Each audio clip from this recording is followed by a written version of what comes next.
Subscribe कीजिए ध्येय IAS channel को और बेल आइकन को दबाइए लेटेस्ट वीडियो सबसे पहले देखने के लिए।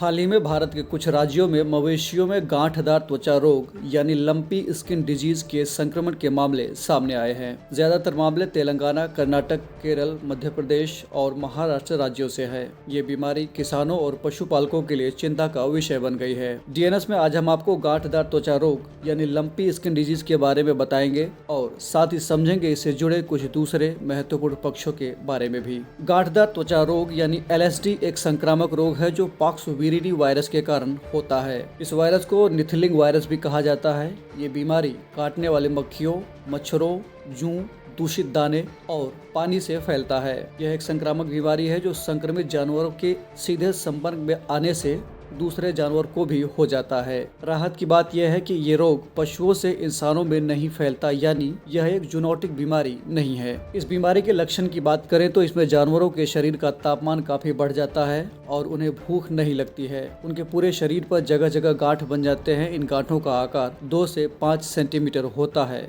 जो खासकर गर्दन, थूथुन, नासिका, जननांग, आँखों की पलकें, थन, पेट और पूंछ पर पाई जाती हैं। गांठें गोल और उभरी हुई होती हैं। जब ये गांठें अपने चरम स्तर पर पहुंच जाती हैं तो इसके बाद इनका आकार छोटा हो जाता है और कई गांठें तो झड़ जाती हैं, लेकिन इनसे शरीर पर अल्सर जैसे घाव बन जाते हैं। इन घावों में संक्रमण की वजह से मवाद पड़ जाता है और कभी कभी मक्खियों के कारण कीड़े भी पड़ जाते हैं। मुंह में गांठ बनने की वजह से मवेशियों के मुंह से बहुत ज्यादा लार गिरने लगता है और उनके भूख में कमी आ जाती है। नाक से स्राव और फेफड़े में गांठ होने की वजह से बैक्टीरिया संक्रमण होने का डर रहता है, जिससे पशुओं को निमोनिया हो सकता है। अगर ये गांठ पैरों में हुई तो जानवर लंगड़े हो जाते हैं और अगर उनका टेंडन क्षतिग्रस्त हो जाए तो जानवर हमेशा हमेशा के लिए लंगड़े हो सकते हैं। बता दें कि टेंडन शरीर में पाया जाने वाला एक ठोस फाइबर होता है जो मांसपेशियों को हड्डियों से जोड़ता है। लंपी स्किन डिजीज से पीड़ित जानवरों में गर्भपात हो जाता है, दुधारू पशुओं के दूध उत्पादन में कमी और लंबे समय तक बांझपन की शिकायत हो जाती है।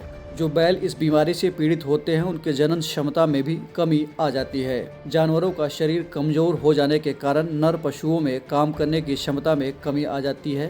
कभी कभी ऐसा भी होता है कि संक्रमित जानवर के अंदर करीब 2 से 5 हफ्ते तक इसके लक्षण ही नजर नहीं आते हैं। चूंकि यह एक ऐसी बीमारी है जो वायरस के कारण होता है, ऐसे में इसका कोई खास इलाज अभी तक नहीं मिल पाया है। अभी मौजूदा वक्त में टीकाकरण ही इसके रोकथाम और नियंत्रण का सबसे प्रभावी साधन है। इसके अस्थायी इलाज में दर्द और सूजन निवारक दवाएं, खुजली कम करने के लिए एंटी हिस्टामिनिक दवाएं, मल्टीविटामिन और लीवर टॉनिक आदि का इस्तेमाल किया जाता है। विशेषज्ञों की सलाह होती है कि घाव को इन्फेक्शन से बचाने के लिए एंटीबायोटिक दवाएं और घाव में कीड़े ना पड़े, इसके लिए इनकी साफ सफाई काफी जरूरी होती है। किसी जानवर को संक्रमण हो जाने के बाद जो सबसे जरूरी एहतियात है वो ये कि संक्रमण पशु को तुरंत क्वारंटीन कर दिया जाए। इसका मतलब ये हुआ कि संक्रमित जानवर को बाकी जानवरों के संपर्क में आने से रोका जाए। साथ ही बीमारी फैलाने वाले मक्खियों, मच्छरों, जूं आदि को आसपास न पनपने दिया जाए। जिन क्षेत्रों में ये बीमारी फैली हो वहाँ मवेशी मेले, जानवरों से जुड़े शो और पशुधन बाजार जैसी गतिविधियों पर प्रतिबंध लगा दिया जाना चाहिए।